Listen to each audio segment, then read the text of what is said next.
오늘은 세종시에서 가볼 만한 곳인 국립세종수목원을 소개해 볼까 합니다. 안녕하세요. 원필름입니다.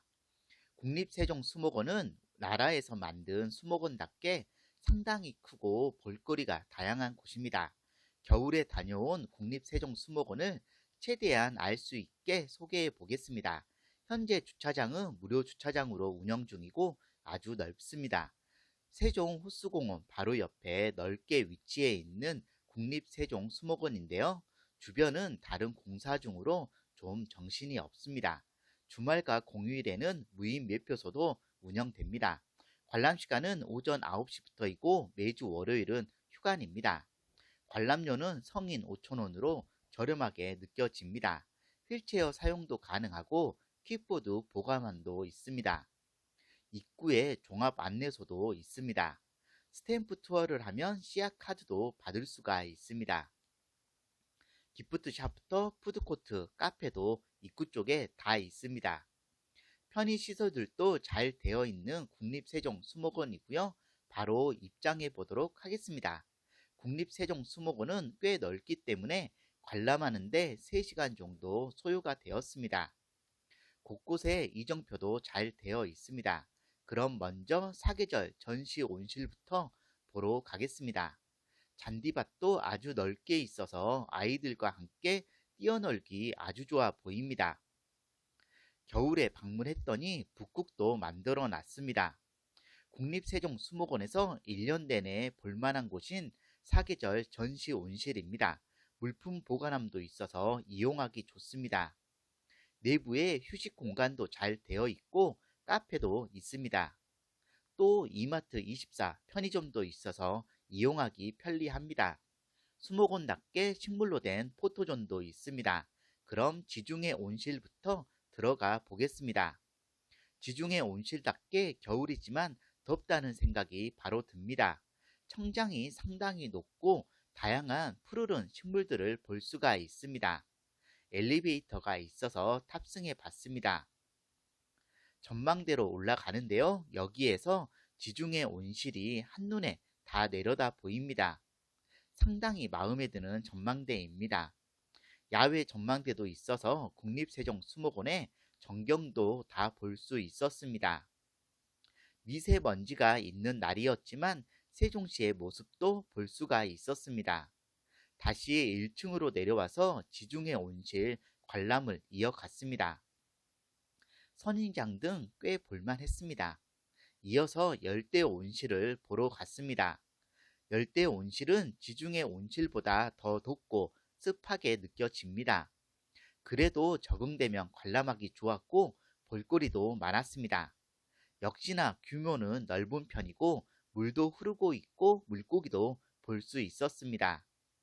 또 여기는 2층으로 올라가는 계단이 있어서 길을 따라 관람하기에도 좋았습니다. 정말 큰 식물들을 보는데 꼭 밀림에 온 것 같다는 생각이 들기도 했습니다. 드라마 빅마우스 촬영도 여기서 했네요. 다른 수목원에서 볼 수 없는 식물들도 볼 수가 있었고 꽤 관리도 잘 되어 있습니다. 제가 지금까지 다녀본 식물원들 중에 가장 큰 규모이고 볼거리가 많은 곳입니다. 여기에서 박쥐란도 이번에 처음 알게 되었습니다. 집에서 키우기에도 괜찮다는 생각이 드는 식물입니다. 이제 마지막 전시실인 특별 전시 온실을 갑니다. 특별 전시는 아이들이 좋아할 만한 테마로 쥐락이 가든 식물의 탄생과 진화로 열리고 있습니다. 그래서인지 공룡들의 울음소리가 계속해서 울려 퍼지고 있습니다. 쥐락이 가든답게 티라노사우루스가 한가운데에 떡하니 서 있습니다. 여러 공룡들을 볼 수가 있고 사진 찍기에도 좋아 보였습니다. 국립세종수목원의 사계절 전시 온실은 겨울철에도 관람하기 좋게 잘 만들어져 있습니다. 생각보다 볼거리들이 다양했고 주변 시설도 잘 되어 있어서 좋았습니다. 그럼 이제 사계절 전시 온실에서 나가 본격적으로 야외 정원들을 둘러보겠습니다. 아무래도 겨울이다 보니 야외 정원들은 다양한 테마들이 있지만 별로 볼 게 없었습니다. 산책하다 보면 곳곳에 스탬프 투어 도장도 볼 수가 있습니다. 확실히 수목원은 5월쯤부터 꽃이 피기 시작할 때 방문하면 더 좋을 것 같습니다. 작년에 경북 봉화에 있는 국립 백두대간 수목원을 방문하면서 알게 된 국립세종수목원인데요. 확실히 국립이어서 그런지 잘 만들어졌다는 생각이 듭니다. 겨울에는 관람객들이 많이 없어서 조용하게 산책하기 좋았고 휴식을 취하기에도 좋았습니다. 곳곳에 음식을 먹을 수 있는 공간들도 마련되어 있습니다. 그리고 야외에도 편의점이 있어서 먹을 거 사 먹기에도 좋았습니다. 저도 간식으로 컵라면 하나 먹고 갔습니다. 겨울이지만 야외 정원에서도 다양한 식물들이 자라고 있습니다. 수목원에도 물이 흐르고 있어서 다양한 풍경을 볼 수 있는 것도 좋았습니다. 세종 호수공원 가보는 것도 좋을 것 같습니다. 분재를 볼 수 있는 공간도 있는데요. 다른 곳은 공사 중이어서 문화관만 볼 수 있었습니다. 서석지를 그대로 만들어서 전시했다고 하는데 꽤 볼만했습니다. 생각보다 좋았던 전시였고요.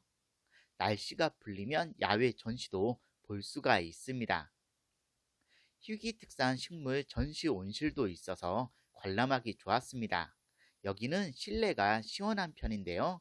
얘네들이 희귀식물 맞는 건가?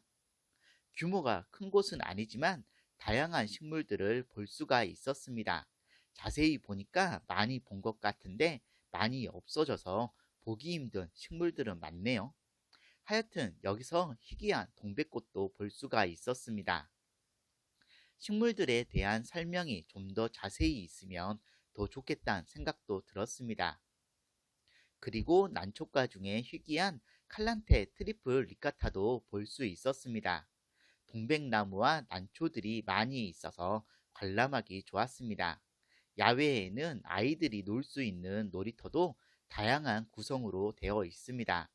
여름철에는 물이 흐르는 곳도 있습니다. 국립세종수목원의 야외 정원에서 가장 볼만했던 궁궐정원입니다. 과거 궁궐 중 한 부분을 그대로 재현해 놨다고 하는데요. 상당히 경치도 좋았고 한옥을 보는 즐거움도 좋았습니다. 여름철 여기에 누워서 낮잠 자면 좋겠다는 생각도 들었고요. 사진 찍기에도 좋고 마음에 드는 공간이었습니다. 창경궁 뒤편에 있는 솔찬루를 만들어 놓은 것 같습니다. 궁궐 정원은 야간에 조명 들어오면 더 예쁘겠다는 생각도 듭니다. 그럼 가옥문을 지나서 솔찬루를 보러 가겠습니다. 솔찬루는 2층 한옥으로 만들어져 있는데요. 2층은 올라갈 수가 없었습니다. 국립세종수목원, 우리나라에서 두 번째로 개장한 수목원인데요. 2020년 7월에 개장해서 다양한 식물들을 보유하고 있습니다. 다음으로 개장할 수목원은 국립새마금 수목원으로 2027년쯤 예정이라고 합니다. 또 강원도 평창 대관령에는 국립한국자생식물원도 있어서 가보면 좋을 것 같습니다. 국립세종수목원 거의 끝까지 오니까 편의점과 전망대가 있습니다. 이곳 전망대에서도 수목원을 제대로 내려다볼 수가 있습니다. 그리고 여기서는 세종호수공원과 세종시의 모습도 볼 수가 있습니다. 겨울철 처음 방문해본 국립세종수목원이었는데요. 생각보다 규모가 커서 관람하는데 3시간 정도 소요가 되었습니다. 봄, 여름, 가을에는 볼거리가 더 많으니까 시간이 더 오래 걸릴 것 같습니다. 가족들과 함께 도시락 싸와서 하루 종일 있기에도 좋은 국립세종수목원입니다. 오랜만에 산책한다고 운동을 제대로 하게 된 날이었고요. 세종시에서 가볼 만한 국립세종수목원입니다. 근처 살면 1년 회원권 끊어서 자주 다니고 싶은 곳이기도 합니다. 국립세종수목원에서 사계절 전시 온실은 꼭 가보라고 추천하고 싶습니다. 영상 재미있게 보셨으면 구독, 좋아요 눌러주시면 감사하겠습니다.